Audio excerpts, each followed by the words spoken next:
Incorporated. You're watching Phoenix Chronicles.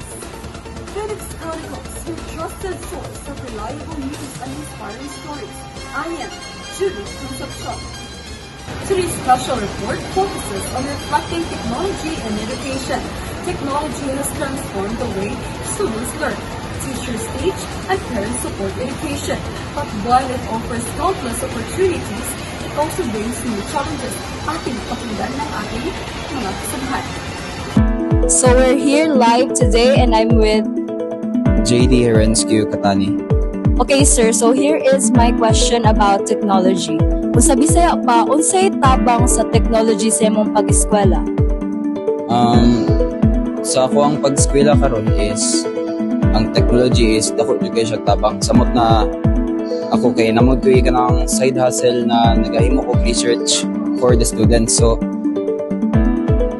such as ang cellphones and laptops dako kay siya tabang when it comes to researching, and makahelp siya sa akong mga task as a student if na kay assignments or unsa pa na siya. Okay, thank you so much Sir JD. Good morning sir. Morning, ma'am. Can you please introduce yourself? I am Stephen Jumpay from Liloy, 4th year college. Okay, from Bachelor of Arts in Philosophy. So my question sir is, how does technology help you in your studies?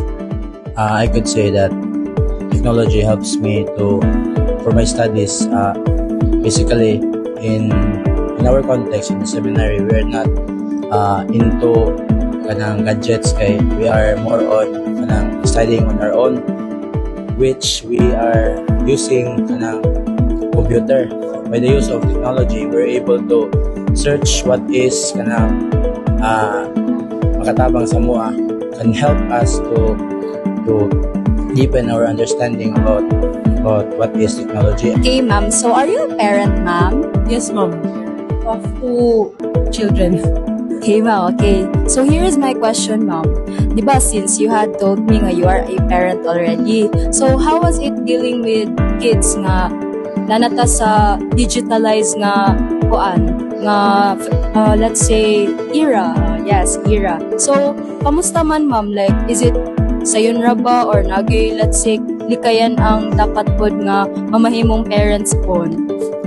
Lisod yun kayo, ma'am. Especially sa ako, one ko kanang millennial ko, wala kay ko naanad sa kaning era bitaw man salig na tanan sa technology, labi na ang cellphone. So akong unang anak, ang eldest is pa naman siya grade 5 na siya karon, ma'am.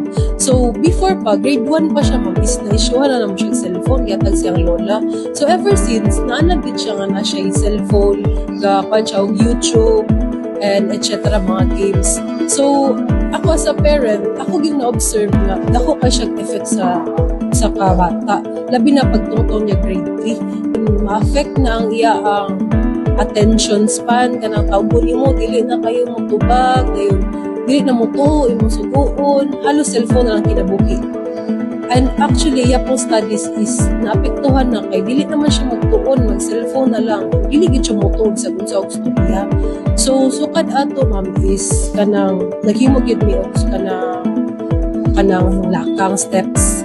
Nasabot mi sa akong husband, sa akong nato ni. So among gihimo, ma'am, is nagkuan mi, ikuan gyud ang cellphone. So pagamit lang namo siya kung na siya mga project, siya research, aya pa gyud namo siya.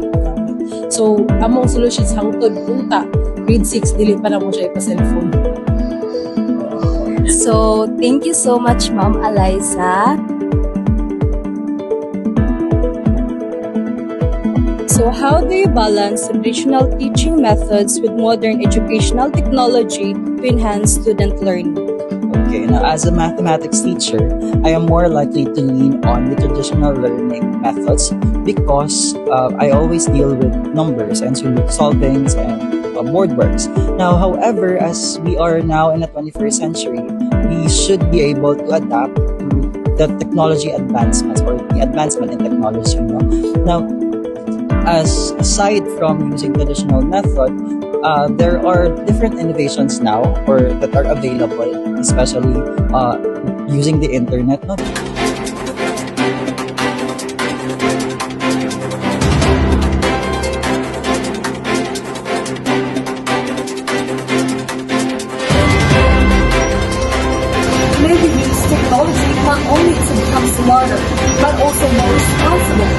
passionate, and innovative. This is Julie Concepcion.